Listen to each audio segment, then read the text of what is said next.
नमस्कार, बहुत बहुत स्वागत है आप सभी का। मैं आपके साथ विनीत राय।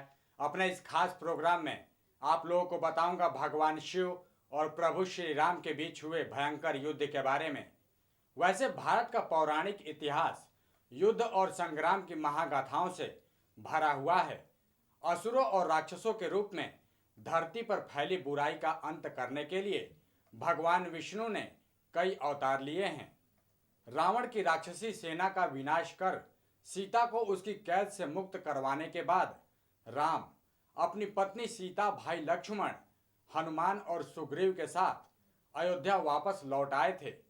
लेकिन उनका अयोध्या लौट आना रामायण की गाथा का अंत नहीं था।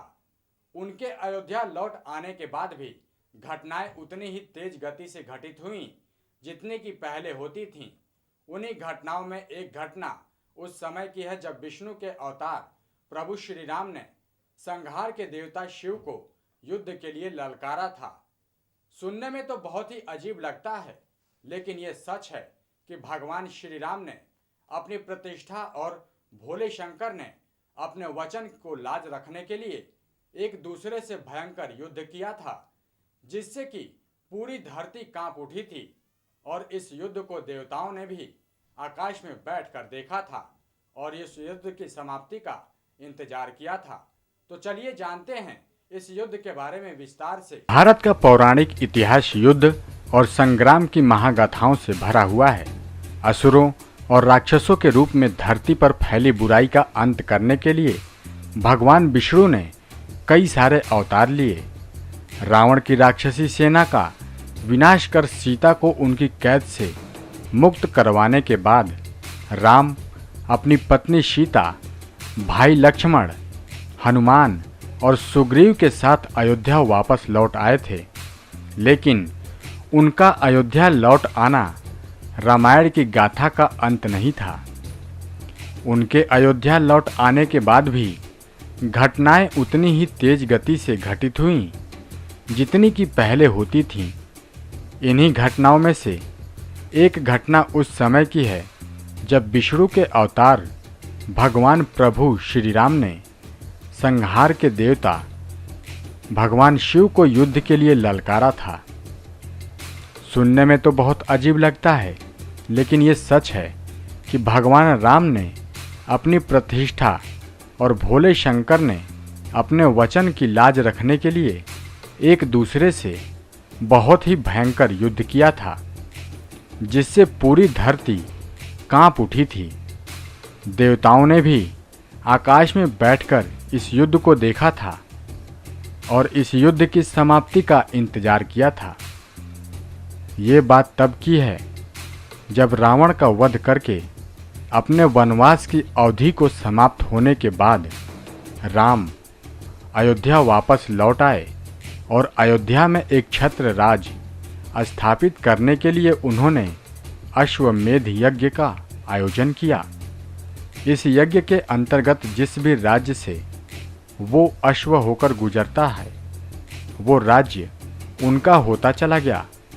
बहुत से राजाओं ने अपना शासन बचाने के लिए अश्व यानी कि घोड़े को पकड़ने का प्रयास भी किया, लेकिन शत्रुघ्न, भरत के पुत्र पुष्कल और हनुमान जी के नेतृत्व वाली अयोध्या की सेना के सामने उन्हें घुटने टेकने ही पड़े थे।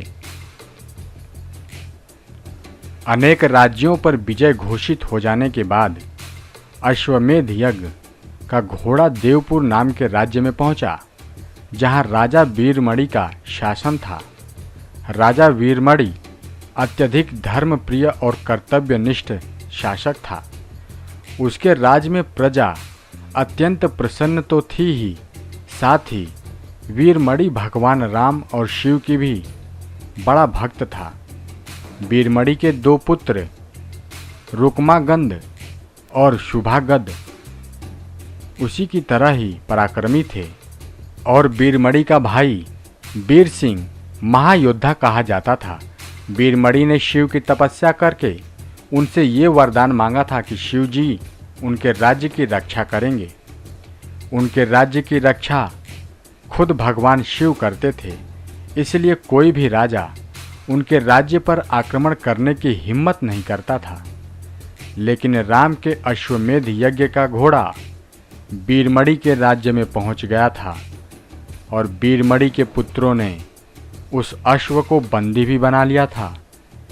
जब बीरमणि को ये समाचार मिला कि उनके पुत्रों ने अश्व को पकड़ लिया है तो वो बहुत ही चिंतित हुए और अपने पुत्र से कहा कि उन्होंने अनजाने में भगवान राम के घोड़े को पकड़ लिया है। बीरमणि का ये कहना था कि राम मित्र के समान हैं, इसलिए उनका घोड़ा लौटा देना चाहिए। उनसे शत्रुता करना हमारी समझदारी नहीं है।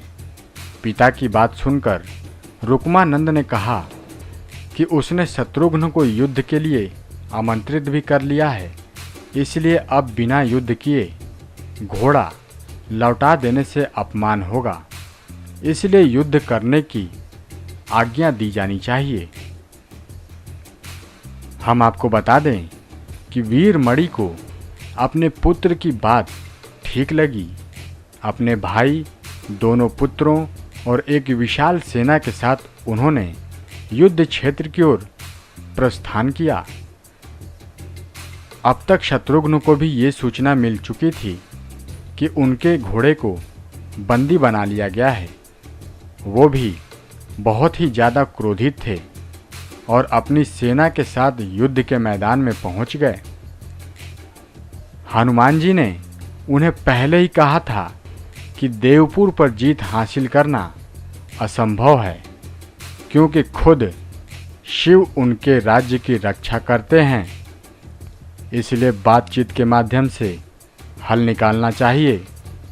हनुमान का ये कहना था कि खुद राम से ही वीरमणि से बात करनी चाहिए, लेकिन हनुमान की बात से शत्रुघ्न बहुत प्रभावित नहीं हुए। उन्होंने कहा, हमारे होते हुए भगवान राम युद्ध भूमि आए, ये हम सभी के लिए शर्मनाक है, इसलिए युद्ध तो हमें ही करना होगा। भरत के पुत्र पुष्कल ने राजा वीरमणि से युद्ध किया।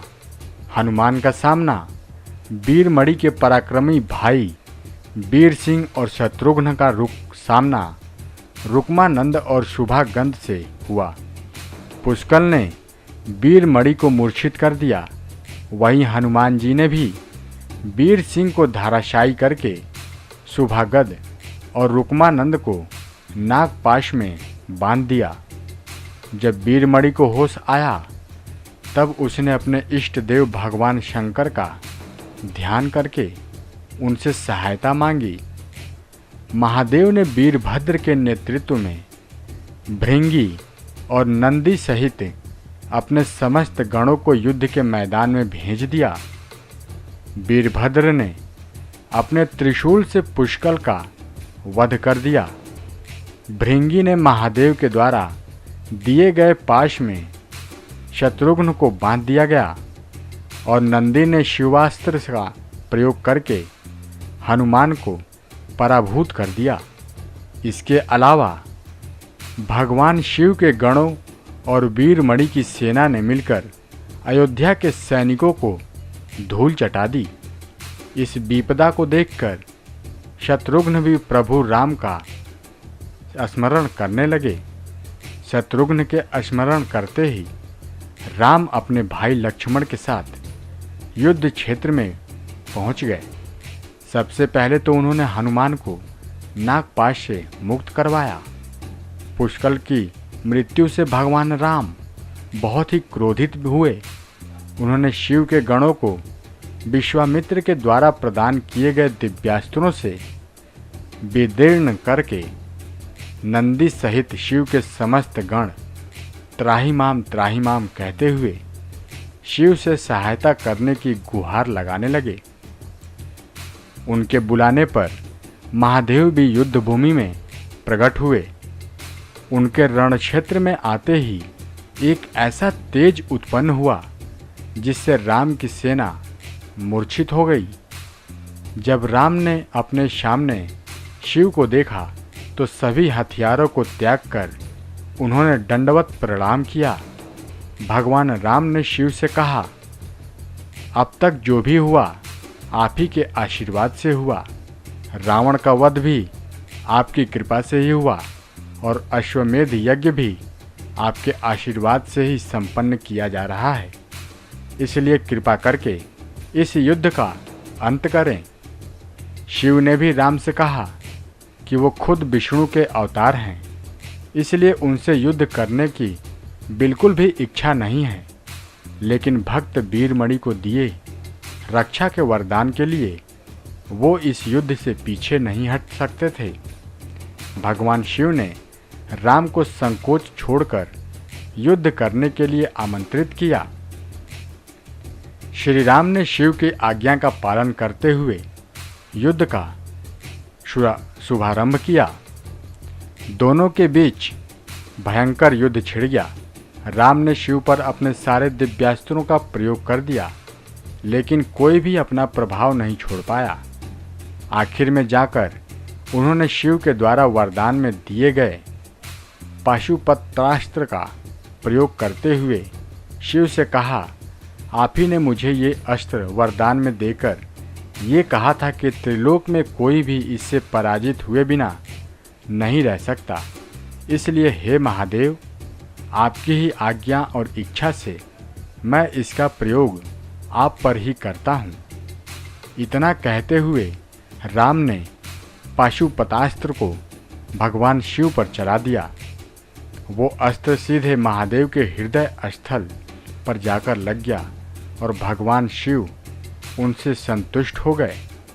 भगवान शिव ने राम से कहा, आपने युद्ध में मुझे संतुष्ट किया, इसलिए जो इच्छा हो वर मांग लो।